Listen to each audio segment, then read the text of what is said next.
ಪ್ರೀತಿಯ ಗುರುಗಳಾದ ಅವರ ಆಚಾರ್ಯರು ನಮ್ಮ ಇಡೀ ಕರ್ನಾಟಕದ ಮಾನ್ಯತೆ ಪಡೆದಿರುವಂಥ ಸಂಸ್ಥೆ ಏನಾದರೂ ಇದೆ ಅದು ಅಖಿಲ ಕರ್ನಾಟಕ ಬ್ರಾಹ್ಮಣ ಮಹಾಸಭಾ. ಅದರ ನೂತನ ಅಧ್ಯಕ್ಷರು ಹಾಗೂ ಸಂಘಟನೆ ಶಕ್ತಿಯನ್ನು ಅತ್ಯಂತ ಚೆನ್ನಾಗಿ ಪ್ರದರ್ಶಿಸಿರುವಂಥವರು. ಸಂಘಟನೆ ಶಕ್ತಿ ಒಂದಿಲ್ಲ, ಸಂಖ್ಯೆ ಶಕ್ತಿ ಕೂಡ ಚೆನ್ನಾಗಿ ಪ್ರದರ್ಶಿಸುವಂಥ ಶ್ರೀ ರಘುನಾಥ್ ಅವರೇ, ಹಿರಿಯ ಉಪಾಧ್ಯಕ್ಷರಾದ ಶ್ರೀ ಲಕ್ಷ್ಮೀಕಾಂತ್ ಅವರೇ, ಮತ್ತೆ ಎಂದೆಂದಿಗೂ ಯಾವಾಗಲೂ ಸಹ ಬೊಕ್ಕಸವನ್ನು ತುಂಬಿಟ್ಟಿರುವಂಥ ನಮ್ಮ ಸುಬ್ರಹ್ಮಣ್ಯ ಅವರೇ, ನಮ್ಮ ಪಕ್ಷದ ಶ್ರೀ ನಾಗೇಶ್ ಅವರೇ, ಶ್ರೀ ದಿಲೀಪ್ ಅವರೇ, ಹಾಗೂ ನಮ್ಮ ವಿಪ್ರ ಸಮಾಜದ ಹಿರಿಯರಾದ ಶ್ರೀ ಜಗನ್ನಾಥ ರಾಯರೇ, ಹಾಗೂ ಶ್ರೀ ದುರ್ಗಾ ಅವರೇ, ಹಾಗೂ ಮಾಧ್ಯಮದ ಮಿತ್ರರೇ. ಬಹಳ ಕಷ್ಟಕರವಾದ ಕೆಲಸ ಅಧ್ಯಕ್ಷ ಭಾಷಣ ಮಾಡುವಂಥದ್ದು. ಯಾಕಂದ್ರೆ ಇಂಥ ಮಹಾನ್ ವ್ಯಕ್ತಿಗಳು ಮಾತನಾಡಿದ ನಂತರ ಅದಕ್ಕೆ ಟಿಪ್ಪಣಿ ಕೊಡೋದು, ಆ ಟಿಪ್ಪಣಿ ಕೊಡಕ್ಕೆ ಹೋಗೋದಿಲ್ಲ. ಬೇರೆ ರೀತಿಯಾಗಿ ನಾನು ನನ್ನ ವಿಚಾರಗಳನ್ನು ತಪ್ಪದೆ ಹೆಚ್ಚಿಕೊಳ್ತೀನಿ. ಇವತ್ತು ಶಂಕರ ಜಯಂತಿ ಬಹಳಷ್ಟು ಕಡೆ ನಾವು ಆಚರಣೆ ಮಾಡಿದ್ವಿ. ಇವತ್ತು ಒಂದೇ ಅಲ್ಲ, ಕಳೆದ ಒಂದು ವಾರಗಳಿಂದ ಮಾಡ್ತಾ ಬಂದಿದ್ವಿ. ಮತ್ತೆ ಇವತ್ತು ನರಸಿಂಹ ಜಯಂತಿ ಕೂಡ ಬಹಳಷ್ಟು ಕಡೆ ಆಚರಣೆ ಮಾಡಿ ಗುರುಗಳ ಭಾಷಣಗಳಿಂದ ಏನಾದರೂ ನಾವು ರಸ ಪೂರ್ತಿ ರಸನೇ ಬಟ್ ಅದರಲ್ಲಿ ಹಿಂದೆ ತೆಗಿಬೇಕು ಅಂದ್ರೆ ಪದೇ ಪದೇ ಅವರು ಮಾತನಾಡಿರೋದು ಶಂಕರನ ಧೈರ್ಯದ ಬಗ್ಗೆ. 8 ವರ್ಷದ ಬಾಲಕ ಕನ್ಯಾಕುಮಾರಿಯಿಂದ ಹಿಡಿದು ಅಲ್ಲಿವರೆಗೂ ಹೋಗಿರುವಂಥದ್ದು ಅಭೂತಪೂರ್ವವಾದ ಧೈರ್ಯವನ್ನು ತೋರಿಸಿ ನಾವು ಸಂಖ್ಯೆಯಲ್ಲಿ ಸಣ್ಣದಾಗಿದ್ದರೂ ಸಹ ನಮಗೆ ಬಹಳಷ್ಟು ಉದಾಹರಣೆಗಳಿದೆ, ಇತಿಹಾಸ ಇದೆ, ಮತ್ತೆ ಒಂದು ಇನ್ಸ್ಪಿರೇಷನ್ ಕೂಡ ಇದೆ. ಯಾವತ್ತೂ ಕೂಡ ನಾವು ಕೂಗು ಹೋಗುವ ಸಮಯದಲ್ಲಿ ನಾವು ಇಂಥ ಮಹಾನ್ ಭಾವಗಳನ್ನು ನೆನೆಸ್ಕೋಬೇಕು. ಅಂತ ಸಮಯದಲ್ಲಿ, ಅಂತ ಕಷ್ಟಕರವಾದ ವಾತಾವರಣದಲ್ಲಿ ಇನ್ನೊಬ್ಬರಿಗೂ ಮಾದರಿಯಾಗಿ ಇತಿಹಾಸನೇ ಬಂದಿರುವಂಥದ್ದು, ಮತ್ತೆ ಮುಂದೆ ಬರುವಂತ ಸಹಸ್ರಾರು ವರ್ಷಗಳಲ್ಲಿ ಯಾವ ರೀತಿ ಪ್ರಪಂಚ ಇರಬೇಕು ಅಂತ ಹಚ್ಚಿ ಹಾಕಿರುವಂತ ಶಂಕರ ಅವರನ್ನು ನಾವು ನೆನೆಸ್ಕೊಳ್ತಾ ಈ ಕಾರ್ಯಕ್ರಮದಲ್ಲಿ ನಾವು ಅದರಿಂದ ಶಕ್ತಿ ಪಡ್ಕೋಬೇಕಾಗುತ್ತೆ. ಬಹಳ ನಾನು ಅಧ್ಯಾತ್ಮದ ಬಗ್ಗೆ ಹೆಚ್ಚಿಗೆ ಮಾತನಾಡಕ್ ಹೋಗಲ್ಲ, ಯಾಕಂದ್ರೆ ಅದು ನನ್ನ ಇಲಾಖೆನೂ ಅಲ್ಲ, ಮತ್ತೆ ಅದ್ರ ಬಗ್ಗೆ ನನಗೆ ಯಾವುದೇ ರೀತಿ ಜ್ಞಾನ ಇಲ್ಲ. ಅತ್ಯಂತ ದಿಗ್ಗಜರಾಗಿ ಸಭೆಯಲ್ಲಿ ಕೂತ್ಕೊಂಡಿದ್ದಾರೆ ಅವರ ಬಗ್ಗೆ ವಿಪ್ರರು ಮತ್ತೆ ಧೈರ್ಯ ಮತ್ತೆ ಶೌರ್ಯದ ಬಗ್ಗೆ ಒಂದೆರಡು ಮಾತು ಹೇಳಬೇಕು ಅಂದ್ರೆ, ನಾವು ಇತ್ತೀಚೆಗೆ ಒಂದು ವಾರದಿಂದ ಯುದ್ಧದ ವಾತಾವರಣ ಏನ್ ಕೊಡ್ತಾ ಇದ್ವಿ, ಮತ್ತೆ ನಮ್ಮ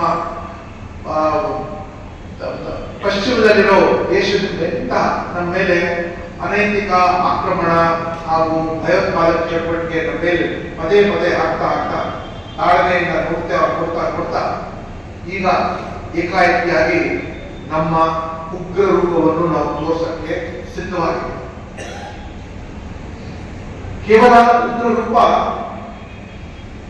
ತೋರಿಸೋಕ್ಕಿಂತ ನಮ್ಮ ಬುದ್ಧಿ ಮುಖಾಂತರ ನಮ್ಮ ಉಗ್ರ ರೂಪ ತೋರಿಸಬೇಕಾಗಿರೋದು ಬಹಳ. ಇವತ್ತು ನಾವು ನಮ್ಮ ಬೆಂಗಳೂರಿನ ಒಬ್ಬರ ಮಹಾನ್ ವೈಜ್ಞಾನಿಕ ಯಾರು ನಮ್ಮನ್ನು ಈ ಸಮಯದಲ್ಲಿ ಅತ್ಯಂತ ಚೆನ್ನಾಗಿ ಕಾಪಾಡಿದಾರಲ್ಲ, ಅವ್ರ ಬಗ್ಗೆ ಬಹಳಷ್ಟು ಜನ ಗೊತ್ತಿರ್ಬೋದು.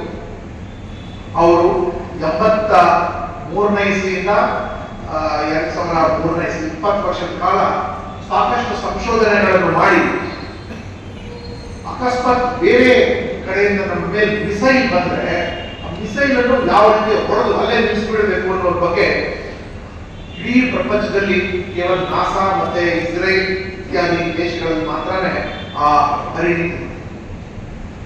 ಏನೋ ಒಬ್ಬ ಬಸ್ಸಲ್ಲಿ ಹೋಗೋರು, DRDOಗೆ ಸಂಶೋಧನೆ ಮಾಡೋರು, ಮನೆಯಿಂದ ಕಸರನ್ನ ಸಾರನ್ನ ಕಟ್ಕೊಂಡು ಹೋಗುವಂತರ ಸರಳ ಜೀವಿ ಹೋಗೋರು. ಆದರೆ ಅವರು ಮಾಡಿರುವಂತಹ ಅಭೂತಪೂರ್ವ ಕಾರ್ಯ,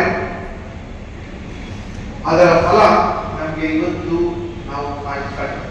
ಅವರು ಸಹ ಒಬ್ಬರು ಸರಳ ಬ್ರಾಹ್ಮಣರವರು, ದೇವಸ್ಥಾನಕ್ಕೆ ಹೋಗೋರು, ಹಬ್ಬ ಆಚರಣೆ ಮಾಡೋರು, ಸಂಧಾವನೆ ಮಾಡೋರು.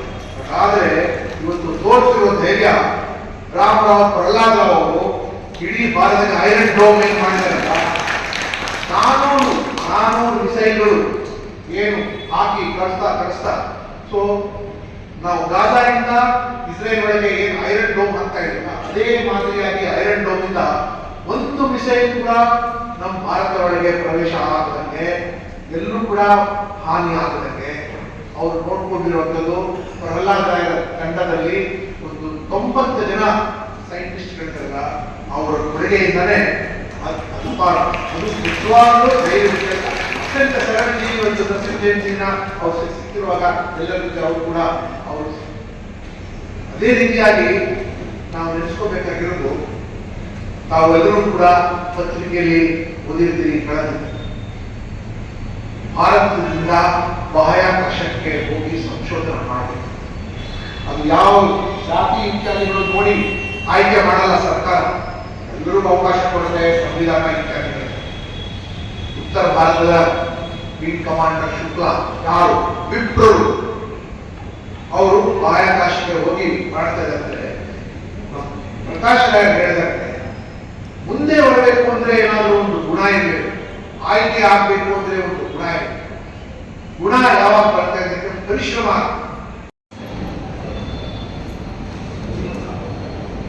ಧನ್ಯವಾದಗಳು. ನಿಮ್ಗೆಲ್ಲರಿಗೂ ಗೊತ್ತಿರುವಂಥದ್ದೇ ಮತ್ತೆ ನೆನಪು ಮಾಡುವಂತಹ ಕೆಲಸ. ಶ್ರೀ ಶ್ರೀ ಶಂಕರ ಭಗವತ್ಪಾದಾಚಾರ್ಯರು ಪ್ರಸ್ಥಾನತ್ರಯಗಳಿಗೆ ಭಾಷ್ಯವನ್ನು ಬರೀತಾರೆ. ಅಂದರೆ ಬ್ರಹ್ಮಸೂತ್ರಗಳು, ದಶ ಉಪನಿಷತ್ತುಗಳು ಹಾಗೂ ತ್ರಯಕ್ಕೆ ಪ್ರಪ್ರಥಮವಾಗಿ ಅದಕ್ಕೆ ಒಂದು ನೋಟ್ಸ್ ಅಂತ ನಮ್ಗೆ ಇರಲೇ ಇರಲಿಲ್ಲ.